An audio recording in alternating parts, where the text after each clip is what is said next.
त्याच अनुषंगानं आपण आज आपल्या महाविद्यालयामध्ये डॉक्टर एस आर रंगनाथन यांची जयंती साजरी करण्याकरता इथे जमलेलो आहोत. तर आजच्या या कार्यक्रमाप्रसंगी या कार्यक्रमाचे प्रमुख वक्ते म्हणून आपल्याच कॉलेजचे आमचे मित्र डॉक्टर संघप्रकाश दुर्डे सर यांचंही मी मनपूर्वक स्वागत करतो. आणि या कार्यक्रमाच्या वक्ते म्हणून ते आपल्याला मार्गदर्शन करणार आहेतच. तत्पूर्वी मी प्रमुख वक्ते डॉक्टर संघप्रकाश दुर्डे सर आणि ग्रंथालयाचे ग्रंथपाल doctor V N Moribani sir, doctor Ganesh Khand sir या सर्वांना विनंती करतो की डॉक्टर एस आर रंगनाथन यांच्या प्रतिमेचं पूजन करावं.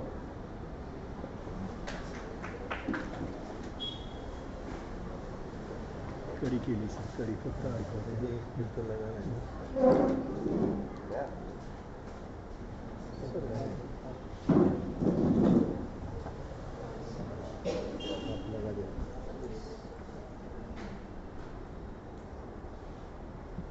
बड़ी चांगली सोय आहे बघा त्यांची. है ना भाऊ, कडी आहे ना, कडी येते ना, कडी नुसतं अडकवा. हां हां, मध्ये गुंडाळाचा. ओके,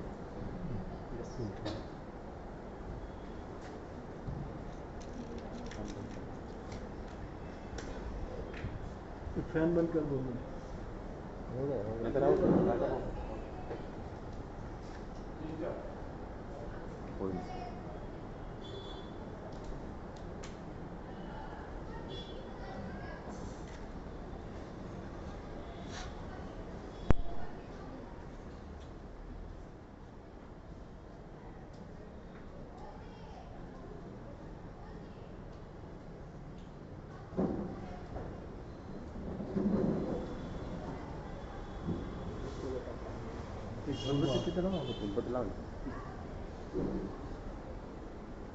सरळ सरळ लाव, सरळ.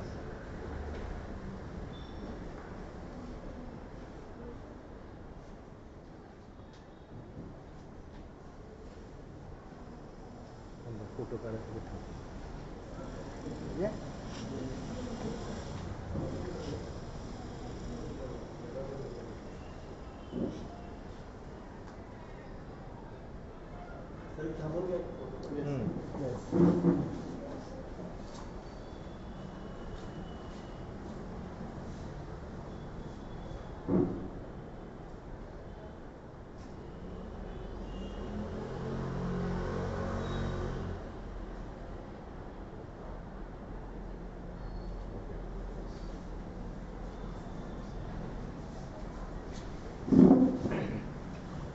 आजच्या या राष्ट्रीय ग्रंथपाल दिवसानिमित्त आजच्या प्रमुख वक्त्यांना मी विनंती करतो की आमच्या विद्यार्थ्यांना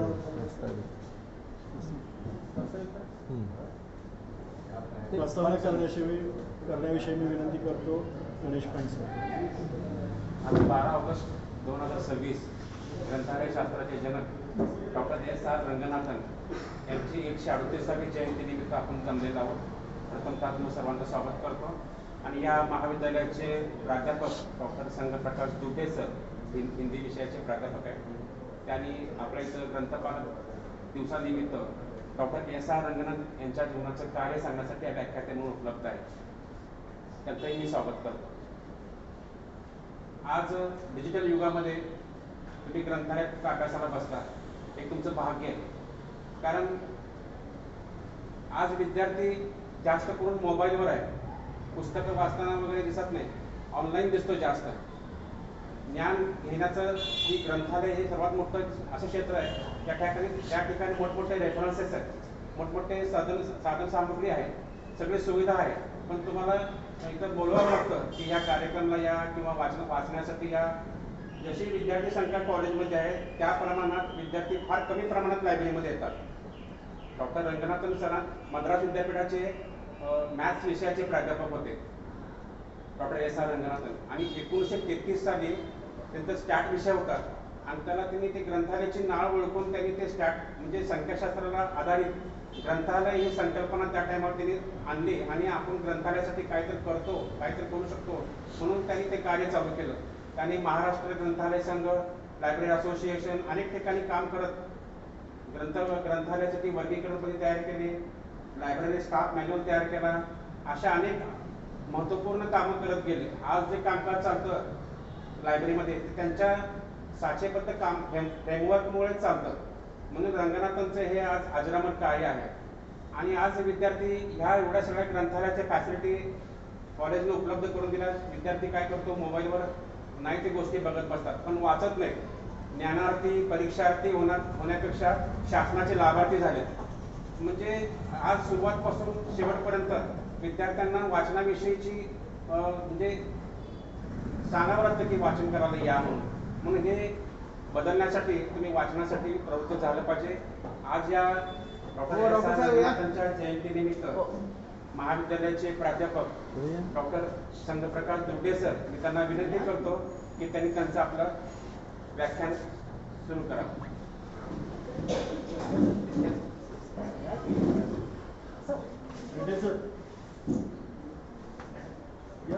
या की पुढे या.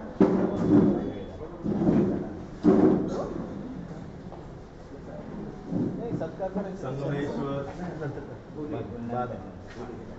अंत में संगमेश्वर महाविद्यालयातील सर्व गुणी विद्यार्थिनी, आजच्या या कार्यक्रमाचे अध्यक्ष आमचे परममित्र डॉक्टर विजयकुमार मुलिमणी, त्याचप्रमाणे सहाय्यक ग्रंथपाल संतोष कुलकर्णी, मराठी विभाग प्रमुख डॉक्टर सारिपुत्त तुकरेजी, त्याचप्रमाणे सायकोलॉजीचे आमचे मित्र डॉक्टर मेटील सर, त्याचप्रमाणे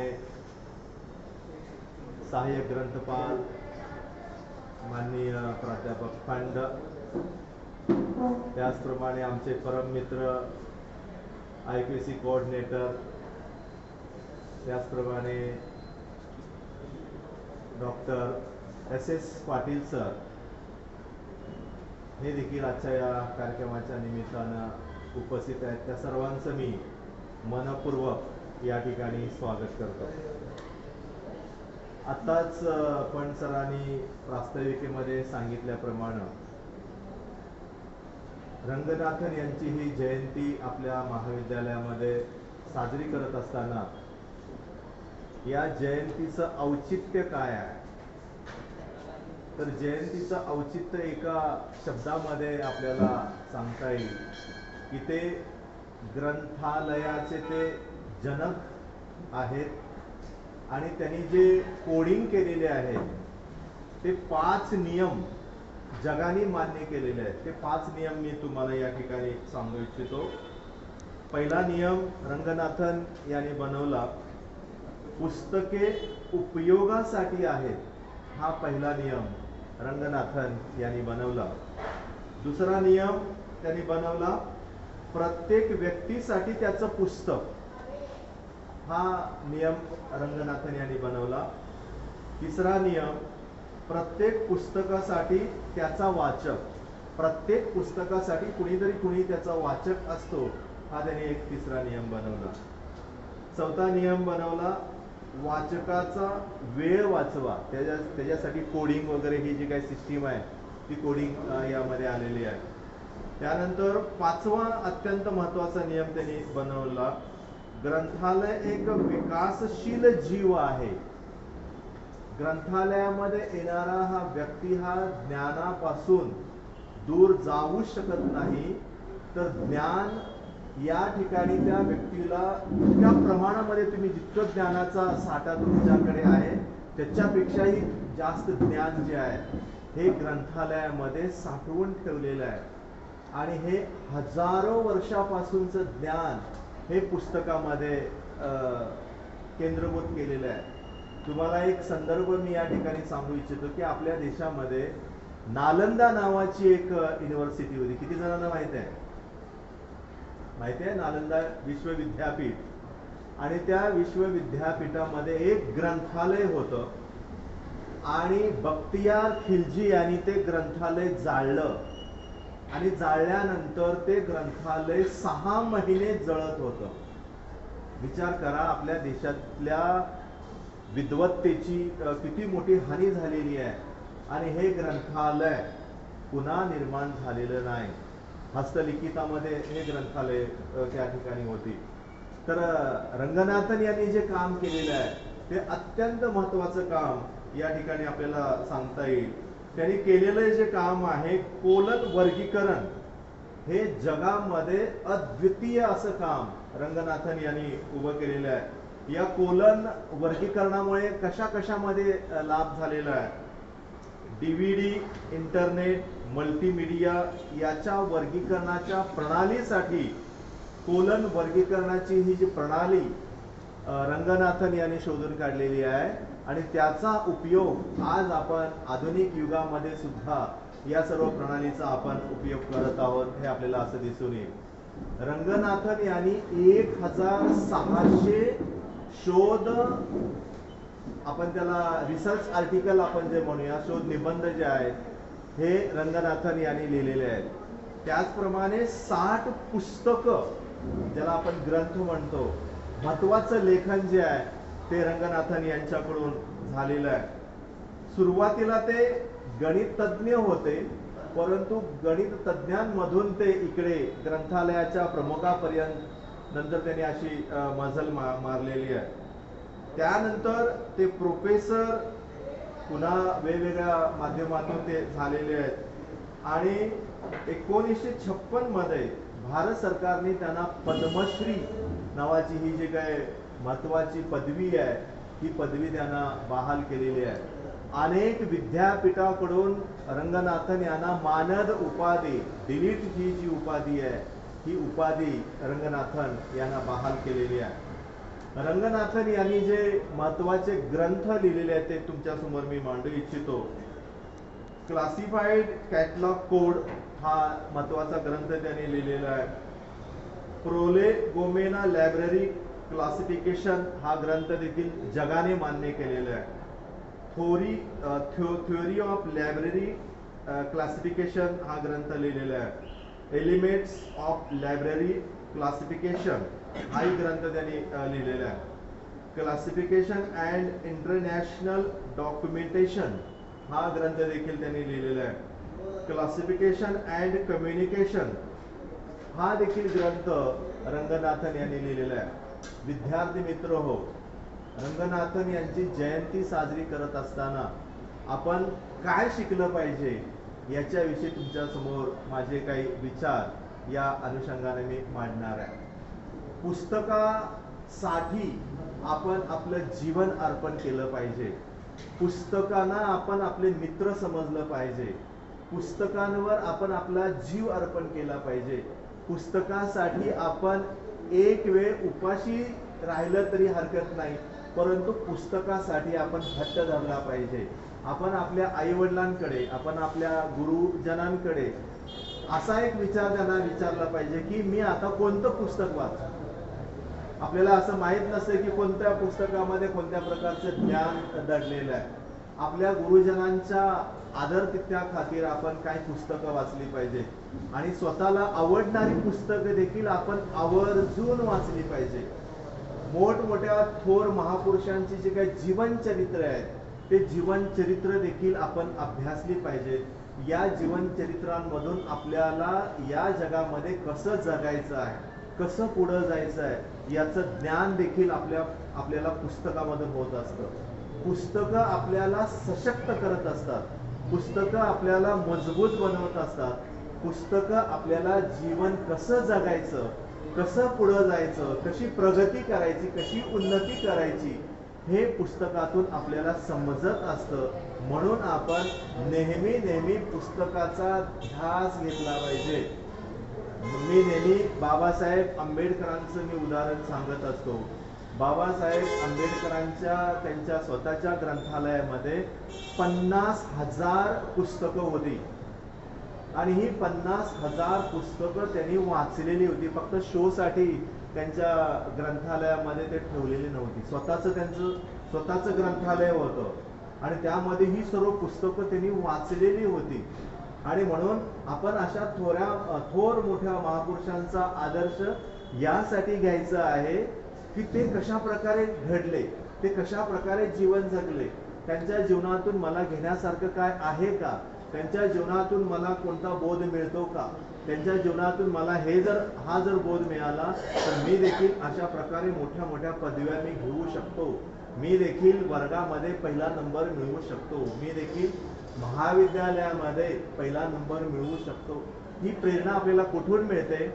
पुस्तक वाचल्यानंतर पुस्तकातून जे ज्ञान आपल्याला प्राप्त होतं, हे प्राप्त ज्ञानच तुम्हाला तारतं. लक्षात घ्या, जीवनामध्ये यशस्वी पुरुषांमागं एका स्त्रीचा हात आहे असं म्हटलं जातं, तर मी असं म्हणेन यशस्वी पुरुषामागं एका पुस्तकाचा हात आहे आणि त्या पुस्तकामुळं आपण पुढे जात आहोत, हे आपण नेहमी नेहमी लक्षात घेतलं पाहिजे. आपल्यापैकी बरेच विद्यार्थी आपल्या आई वडिलांना सांगतात की मी हे पुस्तक वाचतो, ते पुस्तक वाचतो, परंतु ते पुस्तक न वाचता आपल्या मोबाईलमध्येच दंग असतात. मी मोबाईलच्या अतिरिक्त वापराबद्दल तुम्हाला काही म्हणणार नाही, परंतु काही तास आपण आपल्या मोबाईलला सुट्टी दिली पाहिजे. आपण असा संकल्प केला पाहिजे. आजच्या दिनी रंगनाथन यांच्या जयंतीच्या निमित्तानं असा संकल्प केला पाहिजे की मी एखादं पुस्तक, एखादी कादंबरी, एखादं नॉवेल मी वाचायला घेतल्यानंतर ते पुस्तक वाचून झाल्याशिवाय मी त्या पुस्तकाला बाजूला ठेवणार नाही.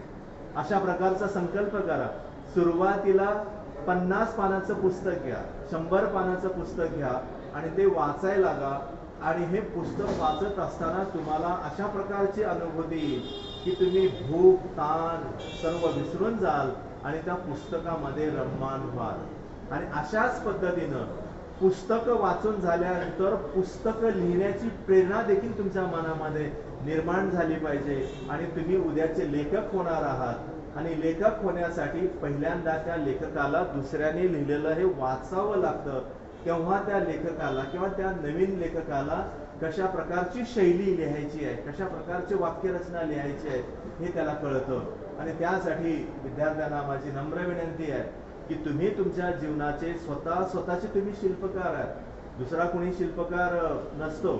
जसा एखादा शिल्पकार बघा, मूर्ती घडवत असताना तो एका दगडाला फक्त अनावश्यक जे आहे दगड तो बाजूला काढत असतो. त्या मूर्तीमध्ये ऑलरेडी मुळातच त्या मूर्तीमध्ये शिल्प तयार असतं. फक्त तो काय करत असतो, अनावश्यक दगड जे आहेत ते बाजूला काढत असतो. तुमच्यामध्ये देखील एक गुणवान विद्यार्थी, शीलवान विद्यार्थी दडलेला आहे. त्या विद्यार्थ्याला तुम्ही ओळखा आणि ओळखल्यानंतर तुम्हाला असं जाणवेल की मी देखील प्रज्ञावान होऊ शकतो, मी देखील गुणवान होऊ शकतो, मी देखील दुसऱ्यांना मार्गक्रमण करू शकतो, मार्ग दाखवू शकतो. चांगल्या पथाने जाण्यासाठी मार्ग तयार असतो, परंतु मार्ग निवडण्याचं काम मात्र आपल्याला करायचं आहे. आजच्या दिनी रंगनाथन यांच्या जयंतीच्या दिनी आपण हाच संकल्प केला पाहिजे. रंगनाथन गणिताचे तज्ज्ञ असताना देखील हे ग्रंथालय शास्त्राकडे वळाले. तुम्ही देखील वेगवेगळ्या विषयाचे जरी असला तरी तुम्ही देखील पुस्तकाकडे वळणं अत्यंत महत्त्वाचं आहे. आत्ताच फंड सर बोलता बोलता म्हणाले की विद्यार्थी कॉलेजमध्ये इकडे तिकडे फिरतात परंतु ग्रंथालयाकडं फिरकत नाहीत. तर आजच्या दिनी तुम्ही संकल्प केला पाहिजे की माझा कमीत कमी जो वेळ आहे तो मी बाहेर फिरण्यामध्ये घालवेन आणि जास्तीत जास्त वेळ जो आहे तो मी अभ्यासामध्ये, ग्रंथ वाचण्यामध्ये मी घालवेन. असा संकल्प मला वाटतं आजच्या दिनी आपण करावा. हीच रंगनाथन यांच्या स्मृतीला मोठ्या आदराने हे अभिवादन असेल. आजच्या प्रसंगी आपण ग्रंथपाल माननीय मुलीमणी सरांनी मला अचानक सांगितलं की आज मला बोलायचं आहे आणि मी लगेच त्याला होकार दिला आणि आपल्यासमोर माझे विचार मला या ठिकाणी मांडता आले. त्याबद्दल त्यांचेही मनपूर्वक आभार मानतो आणि आपलेही मनपूर्वक आभार मानून मी माझ्या वाणीला विराम देतो. धन्यवाद.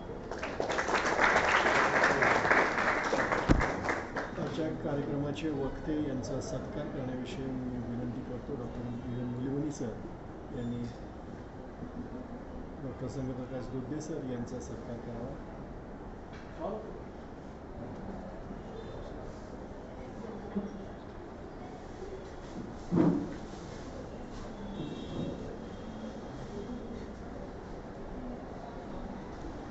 आजचा दुग्ध शर्करा योग अशासाठी म्हणता येईल की आजचे प्रमुख वक्ते संगप्रकाश दुर्डे सर यांना नुकताच डिलीट पदवी बहाल करण्यात आलेली आहे.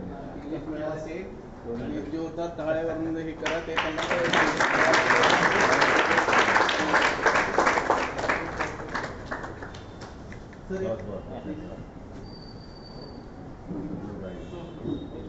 फोटो नहीं आ रहा है रंगनाथ का. हाँ.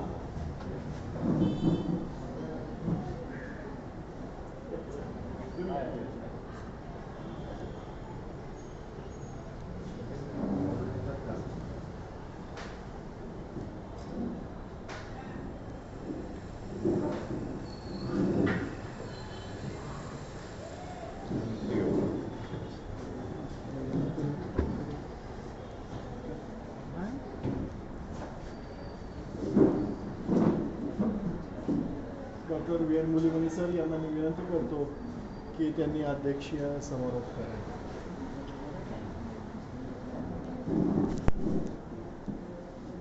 आदरणीय व्यासपीठ, आजचे वक्ते doctor Sanghprakash Vidye sir, doctor Kupere sir, doctor Metil sir, doctor Patil sir आणि डॉक्टर पांड सर आणि माझा मित्र आणि माझा colleague Gudde sir and Santosh Kulkarni sir, all the library staff members, Kumbhar आणि कोळी, डॉक्टर कोळी आणि आपल्याकडे ते हुंडेकरी आणि सर्व मित्र मंडळी आणि आपल्या विद्यार्थी मित्र. आज actually 134 birth anniversary of Ranganathan आहे, रंगनाथन जयंती. आणि ॲक्च्युली आपला लायब्ररी सायन्सचे ग्रंथालय शास्त्र जनक असं म्हणतात. ग्रंथालय शास्त्राचे जनक का बरं? त्यांनी 1923 मध्ये अमेरिकेला जाऊन मॅथमॅटिक्स असून त्यांनी PG मॅथमॅटिक्समध्ये केले तरी पण लायब्ररी सायन्स स्टडी करण्यासाठी अमेरिकेला जाऊन अभ्यास करून आले होते. आणि बर्विक सेयर्स म्हणून एक तज्ज्ञ होते, ग्रंथालय तज्ज्ञ, तिकडे त्यांना भेटून भारत देशामध्ये क्लासिफिकेशन सिस्टम आपण असं म्हणतो, ते क्लासिफिकेशन सिस्टम कसं करायचं ते शिकून आले. नंतर बनारस हिंदू युनिव्हर्सिटीच्या हेड ऑफ द डिपार्टमेंट होते. थोड्या दिवसानंतर मद्रास युनिव्हर्सिटीच्या लायब्ररीमध्ये झाले आणि प्रोफेसर पण पद घेतलं होतं. त्यामुळे त्यांच्यानंतर जे पिढी आपल्याला होतं ते ग्रंथपाल म्हणून त्यांनी डिग्री संपादन केलं होतं. त्यामुळे सगळं ते विद्यार्थ्यांना त्यांनी रिसर्च अँड डेव्हलपमेंटसाठी त्यांनी प्रेरणा दिलेली आहे. त्यामुळे सगळं इथं आलेले हे ग्रंथालय जनक आणि कुठं कुठं ग्रंथालय आहे तिकडे आपण विचार करायचे की डॉक्टर SR रंगनाथनच्या 5 सूत्र आहे. ऑलरेडी आपला मित्र सांगितलेले, books are for use, every reader is a book, every book its reader, save the time of the reader and library is a growing organs. ते प्रोलेगोमेनेट ऑफ क्लासिफिकेशन आणि 5 लॉज ऑफ लायब्ररी सायन्स त्यांच्या 2 पुस्तक पहिल्या. त्यामुळे आपण त्या दिवशी 12 ऑगस्ट रंगनाथन जयंती असं साजरं करत आहे. त्यामुळे आता आपला मित्र अमेरिकेवरून ते डिलीट पदवी मिळालं आहे, त्यांचे सत्कार पण केलेला आहे. आणि ते इथं 2004 पासून मी जॉईन झालो होतो, तेव्हापासून बघतो ते ग्रंथालय सोडून बाहेर जातच नव्हतं. त्यांनी फक्त अभ्यास करत होते. मग अजून त्यांच्या भविष्य पण आता पुढं अवॉर्ड मिळायला पाहिजे त्यांना, असं आपण आशा करतो. आणि सगळं तुम्ही आल्याबद्दल तुमचं धन्यवाद आणि थँक्यू. आभार प्रदर्शन करण्याविषयी मी विनंती करतो गणेश फण सर यांना. आभार. आजच्या या कार्यक्रम प्रसंगी आपल्या महाविद्यालयाचे प्राध्यापक डॉक्टर सारीपुत्र कुपेरे सर यांनी वेळात वेळ काढून इथं आपल्याला उपस्थित असलेले त्यांचे आभार मानतो. या कार्यक्रमाचे वक्ते डॉक्टर संघप्रकाश दुटे सर यांनी रंगनाथनविषयी तुम्हाला माहिती सांगितलेली, 5 सूत्रे, वर्गीकरण पद्धती, लायब्ररी फ्रेमवर्क, याच्या सगळ्याविषयी तुम्हाला सांगितलं आहे. त्याचा तुम्ही नक्की वापर करावा असं मी तुम्हाला विनंती करतो. ते इथं आले आणि त्यांनी आपलं व्याख्यान दिलं, त्याबद्दल त्यांचे आभार मानतो. त्याचबरोबर आपल्या महाविद्यालयाचे प्राध्यापक मेटील सर, सायन्सचे प्राध्यापक पाटील सर, आपले लायब्ररीचे ग्रंथपाल sir doctor B N Golimani sir, लायब्ररीचे sir doctor Santosh Kulkarni sir, doctor Revappa Koli sir, Mundekari sir, Kumbhar sir, या सर्वांचे मी आभार व्यक्त करतो आणि कार्यक्रम संयोजकाच्या वतीने कार्यक्रम संपला असं जाहीर करतो.